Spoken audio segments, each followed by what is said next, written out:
Yo, what's going on, you guys? Today we have 10 shocking differences between the US and the UK. As you guys know, I've never been to the UK, and I love watching these videos. I love learning new things about the UK. I love seeing the culture shocks, the differences between us and you guys.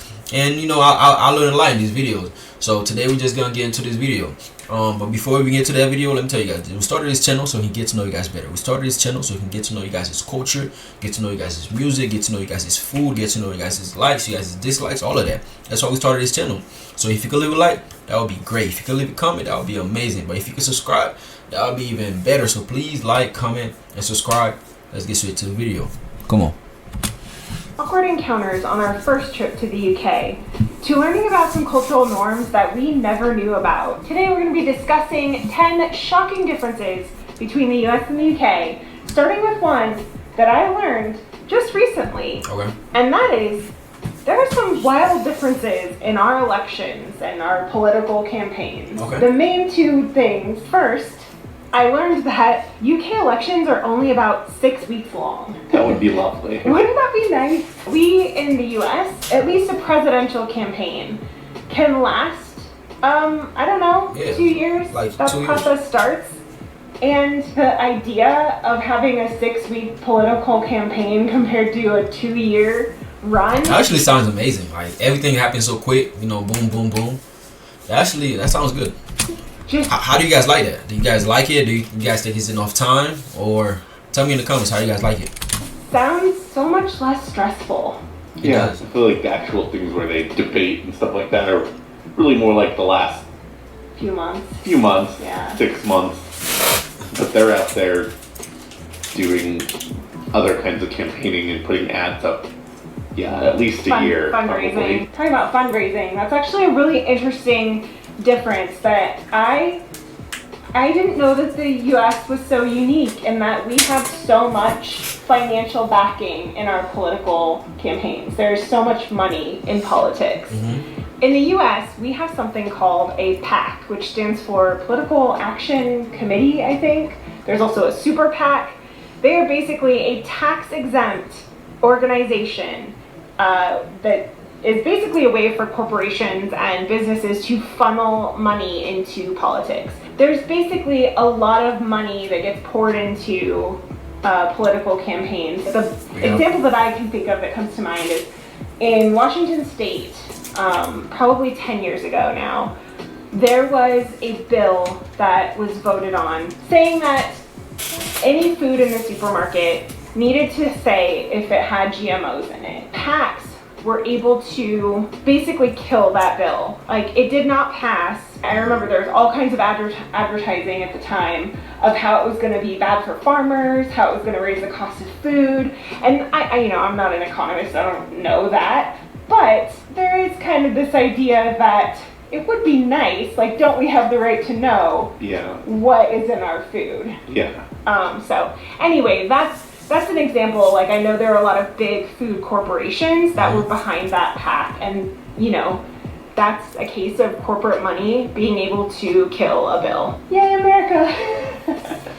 And you know, talking about food and groceries, I think we've kind of talked about the differences between the food supply in the US and the UK before on our channel, but I think, you know, not only do we put a lot of ingredients in foods here in the US that are you banned, guys don't allow. yeah, that are banned in other places. And you know, primarily today we're comparing the US and the UK because our audience is highly UK based. Yeah, primarily. We've spent a lot of time there, but this is true of many other countries. Yeah. I feel like the US is kind of the outlier in a lot of these situations. Nah, that's facts. Yeah, you guys tell me that all the time in the comments too, how in you guys' country there's a lot of stuff, ingredients that is not allowed in food in your countries, and that's amazing, man. That's really good. And that's how you see the average lifespan of a person here. I think it's probably like 60 something or 70 now. In other countries it's like, bro, 80. And I think Portugal had the highest. The last time I checked, Portugal had the highest lifespan of a human being, and it was pretty high. It was in the late 80s, close to 90s, something like that. It's the last time I checked, so don't really quote me on that. But yeah, man, it's amazing to see that. It's amazing to see that other countries who prioritize the health of their citizen when it comes to food, the lifespan of those citizens are higher than here in the U.S. It's crazy.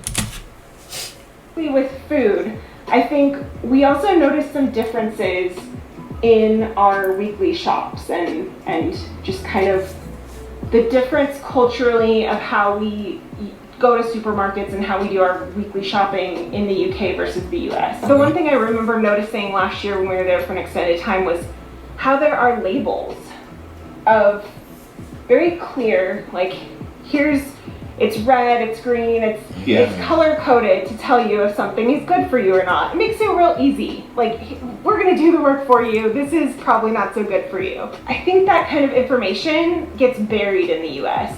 I think even aside from... And again, that's amazing. That's amazing.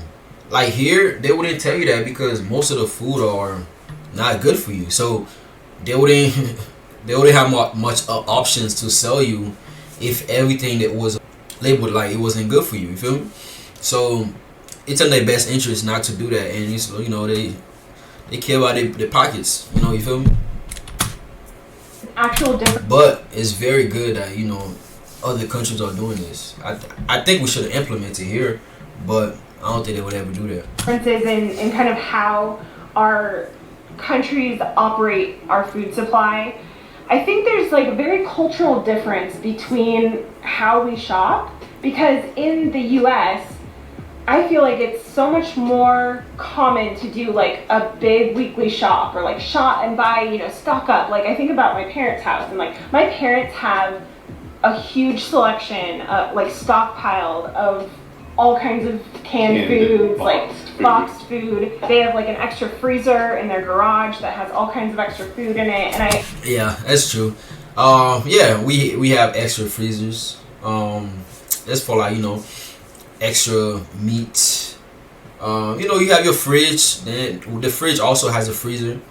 Then you have the extra freezer in the garage. That way you put extra stuff. That's true. I didn't know. Wait, you guys? I didn't know you guys don't do that. I thought I was normal. That kind of presence is more common in the U.S. Probably a combination of having more space to store more food, but also just we put a lot more preservatives and things in our food. True. Well, I think it also goes back to like a lot of the places people don't drive there. Yeah. So you would have to take the train or the bus or walk. And you don't necessarily want to bring as many things home, especially if you're by yourself. Yeah, that's a good point. That's a great point, because I think when we were there for a longer term in the UK, we very much only would do a grocery shop like every couple days, and we would just buy food for like today and tomorrow, maybe 3 or 4 days, but definitely not more than that. No. Yeah, that's a great point. Like, because if you walking or you take a train, the bus, whatever, you don't want to carry a lot of stuff in your hands. You want to, but if you're driving, like, you just put everything in the car. Usually people here, then we go shopping once a week. You go shopping once a week, you fill up. Yeah, like you do what you got to do for once a week. That's it. You don't go there. Nobody want to go to the grocery store like, every day, every 2 days. I don't know. It's not convenient. Sometimes we went to like a bigger supermarket and bought like a week's worth of stuff, but that was really only a few times. Yeah, but there's also a lot smaller stores. There's not as many big box stores, and I know that there are Costco's in the UK, but not as many. And I feel like Costco is a very like American culture thing of like, look at all the things I got at Costco. It's true. Giant jar of sauce. I don't know. Yeah, like we have a lot more things in bulk. Like, yeah. I even think about toiletries and stuff. Like, Costco is amazing. You got Costco, you got Sam's Club. I usually just go to Sam's Club, cause it's closer to me. But either or do the job. But they're amazing, man. You get everything in bulk. You talking about paper towels. You're talking about toilet paper. You're talking about cups, plates, like all this stuff. You get them in bulk, or even like groceries. You do that too. It's really good. Paper, we buy like a 50 pack of toilet paper just because we can. It's like we buy stuff in bulk. How many of you guys actually go shopping at Costco though? Put it in the comments. Because it saves us a discount. Where I think, and maybe this speaks to us just being in like an Airbnb and walking to a supermarket, but we would only buy like maybe a pack of it when we were there, like a small pack of 4, or like 6 or 8 or something, but not a lot more than that. Most times with that too, we were there a lot of the time long enough to justify buying one that was more than 4, except for a few places. But I also don't remember seeing like huge amounts of like, here, buy this giant tub of mayonnaise. No. Anything like that. Or salad cream if you prefer. It's a lot of factors, I'm sure. I mean, you guys could probably tell us more. But yeah, I think it's space, having a vehicle, and a lot of the stuff is like doesn't have preservatives if it's actual food. Or, I mean, it has some, but not to the extent that ours has. Yeah, you should let us know, when you do your shopping, how often do you shop, and do you drive to the supermarket, or do you walk, or how do you get That's a good question. Answer that question for me also, please, in the comments. there? I think in the U.S. it is so much more common to drive, everywhere, stock up, and then, have your set groceries for at least a week, Let's switch gears for a little bit, because this one, and by the way, these are not in any particular order. Number 8 is a TV license.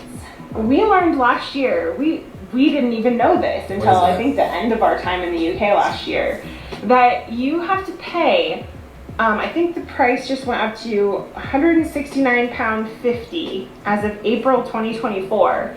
A license. This is a TV license so that you get access to, I guess, the BBC and your public broadcasting channels, which we do not have anything like that in the US. No, it's not the same. I actually don't know what that is at all. A TV license? Is it the same thing as like cable? Or do you guys get a TV license and get cable? That's interesting. Tell me in the comments, please. You don't have to pay for it, but I feel like more limited if you don't pay for like a paid TV service like cable or streaming. Right. And we have, I think, more commercials than you have in the UK. That's fair. We definitely have more commercials, or adverts as we like to call them. The reason that I learned this difference is because I saw somebody, like it was suggested on YouTube one day, somebody was refusing to pay it because they don't watch those channels, and they were saying that I guess even if you watch YouTube, you still have to pay for the license, and they were like, no, I'm not doing it. And That's crazy. Thought that was an interesting video. Strange thing for me to come across. I really want to know how that works though, for real. That's interesting. Please tell me. This is an American. Our networks clearly operate differently. We have these huge budgets because of all the advertising and stuff and money that's in programming. They're all for-profit organizations. Mm-hmm. They're not run by the government. Yeah. I think we've known about some of the different aspects of the BBC versus some of the channels that we have in the US. I just had no idea that there was a license fee, and when I found out about it, I thought, that's kind of weird, but you're probably used to it. I just remember the first time that we went to the UK, and sometimes still when it happens, we will go to the UK and we'll go to, a lovely town, and then we'll call it a city or vice versa, and we'll always get a flood of comments saying like, that's a city, not a town, or that's a village, not a town, or, whatever the case may be. And I think we've had some people explain to us that the classification of cities is different than the US, because in the US, and I think a lot of other places, it's basically by population size. Yeah. So like any big metropolitan area is a city, and anything else is a town. And maybe some unique areas of like New England, they'll have boroughs or villages, but it's not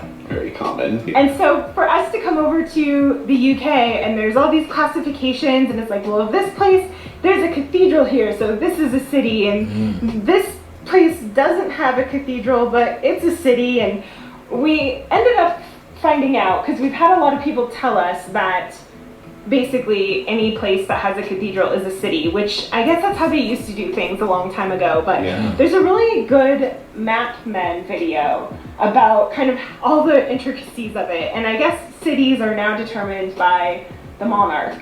And so that's why there's like different classifications of like whether they have a university or a cathedral, or if they don't. That's so interesting. That's so interesting.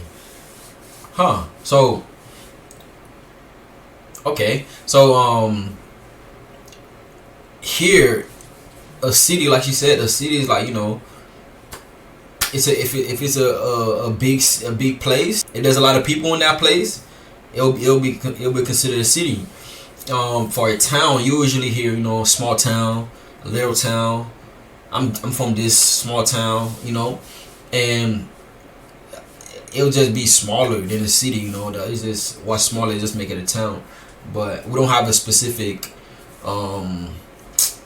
thing that makes it a town except for the population size. I don't know. That's so interesting though.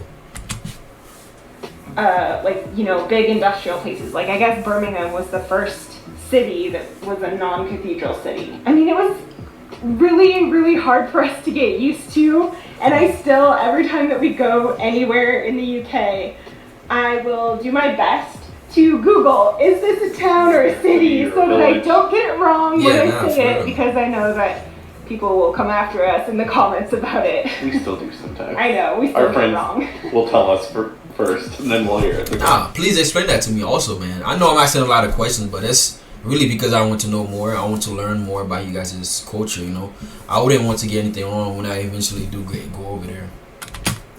It's a city. It's a city? Oh, dang. Now, this is something that we've discussed before, because it was a shocking difference not going to the UK but coming back. It was kind of the reverse culture shock of being in the UK for, you know, 6 months, and then other parts of Europe for another 2.5 months, and coming back to the US and going, wow, we drive everywhere, and there are drive-thrus everywhere.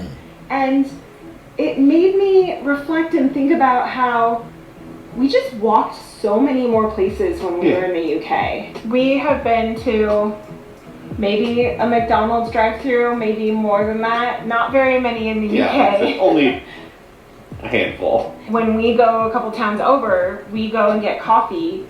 We usually wait in the drive-thru. And every time that we're in that drive-thru, it always has a long line. You could probably walk up to the window outside and get your coffee faster. But we just have such a drive-thru culture that we're like, we're all just gonna sit here in our cars, breathing in each other's exhaust. This is good. This is the good life. The next one on our list is something that we don't really talk about too much. Well, we don't have a lot of experience. We don't have a lot of experience with at least the NHS, but we have a lot of viewers bring it up because I think to a lot of people in the UK, the American healthcare system is scary, and it probably should be, because we'll kind of get into a little bit of our experience with it. For any Americans or viewers outside of the UK, the NHS is essentially the universal healthcare system of the UK. I'm sure that it's paid for with taxes. I mean, you're paying for it, but everything is covered. We've had people tell us that they go in, do whatever, and they just leave, and the bill is zero, and that's pretty wild as an American. To be totally honest, I've spent probably more than half of my adult life without health insurance than I've had it. I mean, and it wasn't even until the Affordable Care Act that Obama passed that even really kind of gave anybody some options. The best health insurance that I have ever had was when I worked at a pediatric clinic, when I worked in healthcare, and I still paid $200 a month on top of what the company I work for was paying. Just to give you some perspective of healthcare costs. We have been told that there are, you know, some downsides to the NHS, like that there can be, you know, long-term wait times to see a specialist or things like that, which the same can be true with insurance in the US. So I don't know, if you work for the NHS or you have more information about it and you would like to kind of fill us in, please reach out to us and let us know, because we would love to have a conversation with somebody who knows much more than we do. When we were living in Florida, I broke a dish when I was doing the dishes one night, and I sliced my finger open. We went to urgent care. They basically put a Band-Aid on it. Like, that's pretty much all they did. I severed the tendon. If you've seen our videos before and you've gone, why do you have a weird finger? Because we do get that comment sometimes. It's because I severed a tendon, and the urgent care clinic I went to put a Band-Aid on it and charged me $500 for it. Hopefully that paints the picture of like what our healthcare system is like versus maybe what yours is like in the UK. Healthcare seems like a complicated topic to tackle because it just seems like this big dark cloud looming over us here. And I'm sure that people in the UK, I'm sure that you've had experiences with the NHS that are probably less than ideal. I know some of you have. And it's maybe one of those things of like grass is always greener. Yeah. I don't know, maybe not. But let's go into something that's a little bit more lighthearted, and that is some of the weird, awkward encounters that we had in our first trip to the UK, because there are some language differences. We love learning about the language differences. I constantly love learning new different words and phrases and things like that. But there were a few when we first went to the UK that really threw me off. I mean, one of them is the restroom thing, the bathroom thing. Seeing toilet signs everywhere is a little bit off-putting as an American, but many of you have told us that you like to call it the loo, and I like that, so I'll use that. I mean, the toilet is what it is. That's I don't understand. You say toilet sign? There's not a bath in the bathroom. Fair. Another instance that happened on our first trip that kind of threw me through a loop, and actually, we would talk to our friends Sean and Caroline pretty regularly, especially in the pandemic. We were like catching up a lot with them. And every time we talked to them, they'd say, "You all right?" And I'd be like, "Yeah, everything's fine. What's going on, you know?" And it wasn't until we got to the UK and we went to a supermarket and the person checking our groceries said, "You all right?"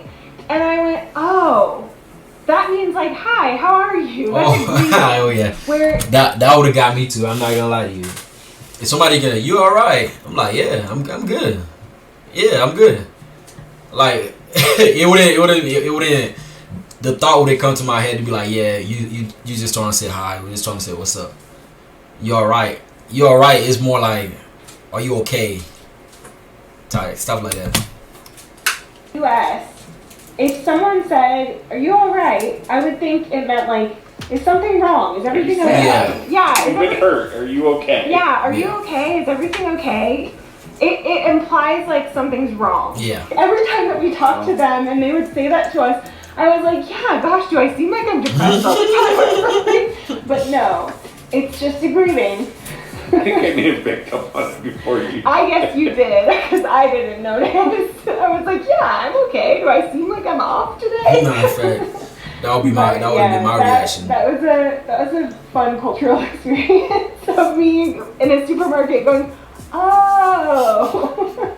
Before we went to the UK, I remember learning one of the differences in words that we use is in the UK you call it a bum bag. And we have a different name for it, which I didn't learn until after we were in the UK. That doesn't mean what it means to us. This is another thing I knew before you did. You knew that too? I mean, hold on, sorry. This is a fanny pack. That's the thing you put on your waist. Yeah, this is a fanny pack. Whoa, you guys call it a what? Hold up, sorry. The UK, I remember learning one of the differences in words that we use is in the UK you call it a bum bag. A bum bag, okay. A bum bag fanny pack. I like bum bag better. And we have a different name for it, which I didn't learn until after we were in the UK. That doesn't mean what it means to us. This is another thing I knew before you did. You knew that too? I didn't know that's why they call it a bum bag. I didn't know. I guess now they're called a crossbody bag, but I like bum bag anyways. But I guess in the UK it's a front bottom. Crossbody bag, fanny pack. Yeah, I guess people do call it crossbody bag.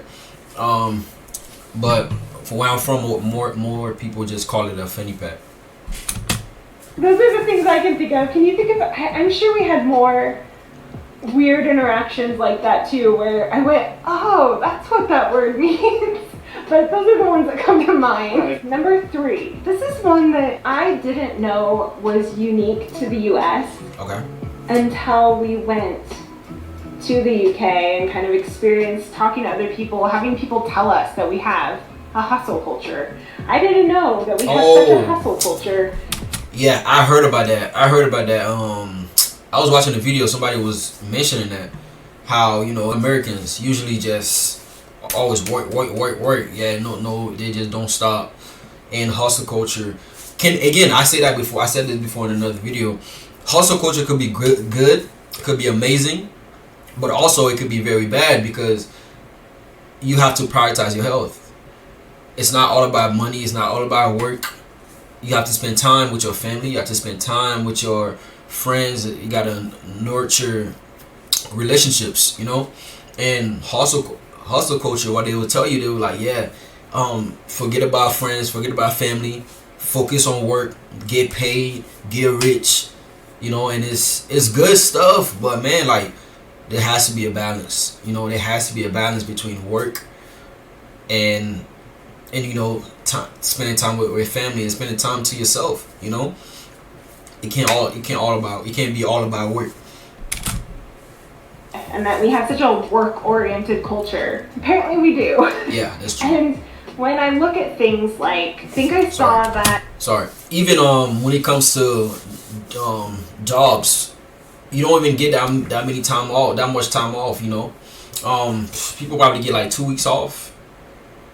2 weeks vacation, paid vacation. You feel me? So we very work oriented here. I could say I see that a lot. Even like at a young age, you're gonna be pushed to go to work. You're gonna be pushed to, like, you know, focus on work, focus on making money, focus on climbing that ladder, you know. And if you don't take the time to actually, you know, settle down a little bit, take some breaks, take some time off, man, you're gonna lose your health, man. And that's number one. Health is wealth, man. 100%. The UK requires 28 days off a year. 28 days off? 28 days off is crazy. People love that here. No, we don't get that. I don't think nobody gets that. Which is 28 days paid vacation? We don't have standard paid amount of time off. Like, we do not have a set amount of vacation time.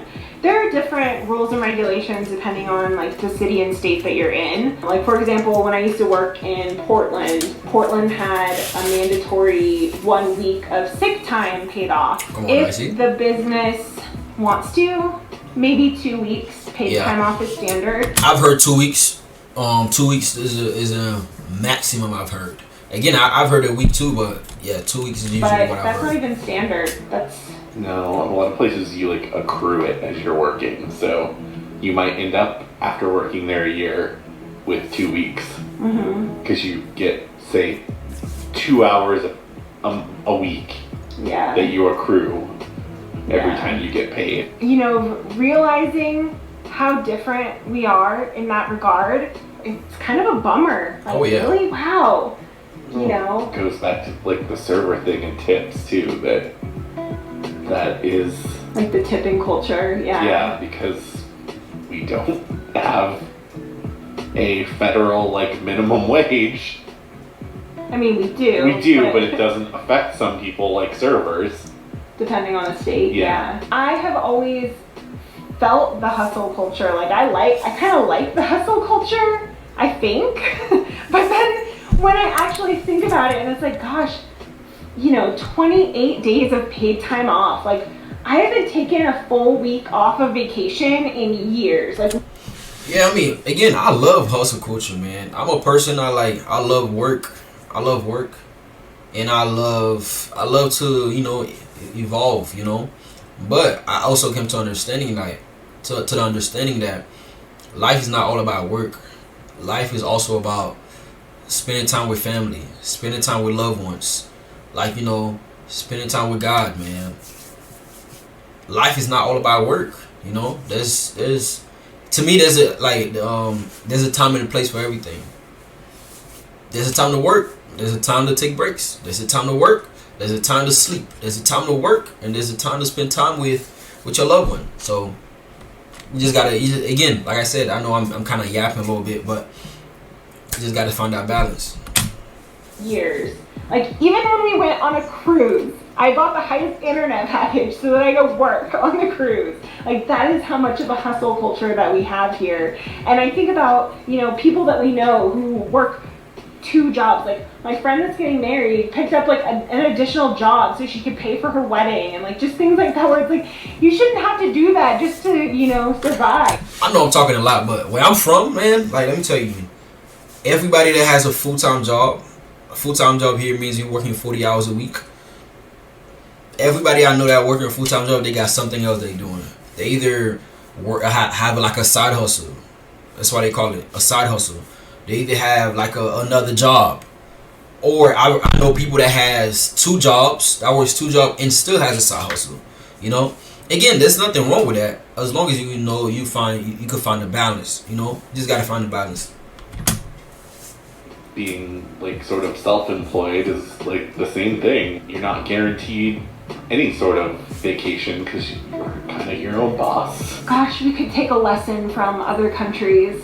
So I actually only added this one to the list this morning. And that's because I saw a post on Facebook that said, yard signs. What's a yard sign that's an instant red flag? And one of the top comments on the post was, I'm British, what's a yard sign? And I went, what? Oh wait. Yeah, now that I think about it, I don't remember seeing yard signs in the UK. I guess it's kind of a combination of like yard signs and flag culture. When we traveled throughout the UK, I remember seeing flags for Cornwall in Cornwall, Welsh flags in Wales. She said yard sign. The whole time I'm thinking yard sale. I'm like, y'all don't do yard sales? But she said yard signs. What are yard signs? Is it like the no trespassing signs, or the somebody has one of their kids just graduated high school, for example, they'll put not everybody, of course, some people they do that, they'll put a yard sign saying congratulations to my daughter, whatever, she just graduated from such and such so and so school.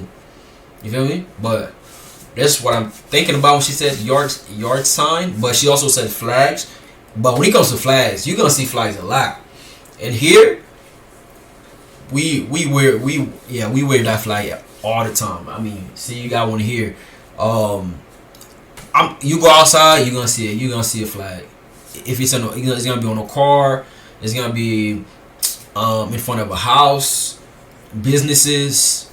You're just gonna see U.S. flags everywhere. Some English flags in England, but not a ton of Union Jack flags. And here in the U.S., we love our American flags, man. we put those things on everything. Yeah, that's true. Lots of people do. But we do. I mean, you drive down the street and you see vehicles with American flag stickers. You see, houses that have flags. And I guess to answer the question of what's a yard sign, I think mostly they're political. Yeah, usually it's for someone running for office. Yeah, it's just interesting because I think we learned from being in the UK and differently, but in a similar vein in Germany, like we didn't see signs like that in the UK. And in Germany, they were only in certain spots. They weren't like in someone's yard. They were in like central areas where I'm assuming there are places where you could place signs like that. I remember being in the UK and just feeling like, it's so refreshing to not see political signs because, talking about the differences earlier, like a 2-year campaign versus a 6-week campaign, they're just there all the time. Even like 4 years that they're president, you still see, signs. Yeah, there's always some type of election going on here, though. It's like there's always some type of election. Like if it's not local, it's federal. There's always some type of election. So you always those signs. I don't think I drove 2 miles without seeing a sign like that. You just every time you drive, you're gonna see them. The mount still. Well, a presidential yard sign is probably the most prevalent thing that we see. That's fair. We just had the local elections here, so there was a lot of mayor and things like that signs that were up recently, and some of them still are up, like we were saying. And some of them are like, you know, vote no on this bill or things like that. Yeah. Like you can see all kinds of signs, but they're typically political in nature. Yeah. And that is weird. I don't remember seeing anything like that. No. Like maybe occasional Union Jack flag occasionally. And probably more like localized like flags to the area that we were in. Yeah. What is Union Jack? Nothing like here in the good old USA. I think here in the US, flying an American flag is seen as patriotic, and I think in other places in the world, I mean, I feel like, you know, like Germany and stuff, that's seen as more of like an extreme thing to do. It's like a nationalist thing to do. So, I don't know who's right and who's wrong. Don't know. But we do love a good American flag here. Come on now. Number 1. We've made it. At least on this list. Number 1, come on now. And that is drinking culture. Okay. I think most Americans would know that there's a pub culture in the UK, and probably at least a drinking culture to some extent. But I don't think until we were there that it's like just very normalized, where I don't think that that's necessarily, like, it can be here, but it's just like an everyday part of life. I don't see people here going to the pub or the bar every day, but I think they're a different creature. Like, you're going and having a meal and hanging out with friends at a pub. You're not necessarily doing that at a bar. A bar might not even have food. One of the differences that I noticed between the drinking culture here in the UK, and I think I even knew about it from our friends before we went, but in the US, we have a similar alcohol limit. Like, what do you call that? The blood alcohol limit? Yeah, blood alcohol count? We have, I think it's 0.08% Depends on the state. in many states. Sometimes it's lower, sometimes it's like 0.05, which I think it's 0.05 in Scotland if I remember what I was looking up. It's very similar in what the limit is, but as Americans, it's very standard to have like 1 or 2 drinks and then, you know, drive. Like, you go drive somewhere. Maybe part of that's our driving culture. We can't just walk to a pub, but I think we learned from friends and people we knew, I think even before we went, that like it's really not, like, you shouldn't really do it. It's frowned upon. Like, you shouldn't even have a drink and then go drive. And so when we've been in the UK, I've never done that. Anytime that we've had a car, I've never drank at the same time that I'm driving. No, but like occasionally in the US, like I'll have a beer and then drive home. Yeah. Which I just would never do that in the UK, but I think it's because it's just culturally very different. Well, and I think it seems like from what we've learned that the consequences are more dire in the UK. Yeah, I mean, I feel like it's just expensive here in the US. Like, it's a lot. Go to a class and maybe spend a lot of money on your ticket and don't get pulled over again doing it. I was reading that in the UK, you can serve up to 6 months in prison and have your license taken away for a year if you are caught above the legal limit, which most likely isn't going to happen. They take it very seriously. Unless you That's good. do damage to someone's property or something while driving. If you just get pulled over, you're probably just going to spend an evening in jail and pay some fines. Yeah, so I thought that was not just the drinking culture, because it very much is so prevalent there. There's just such a different cultural standard around the actual, you know, driving if you're drinking. And I think for having such a drinking culture, it's a very respectable thing to be like, but do not drive. And that's kind of a shocking, I mean, honestly, better. Yeah, better, but just kind of like oh wow, okay, this is very different from what I'm used to. And I feel like most people I know would be okay with having a drink or two and then driving and feeling comfortable with that, as long as they're not above the alcohol limit. We came up with so many more differences like this. So if you want to see another video about more differences, let us know. Or if you have some differences that you noticed, you know, let us know. If you have not subscribed to our channel, would you do us a favor? Man, this was a good video. This was a very good video. Yeah, I mean, I learned a lot. Again, I love this video. Thank you guys so much for watching with me. I'm learning a lot with these videos. Continue to support, continue to like, comment, and subscribe. I'll catch you in the next one. Bye-bye.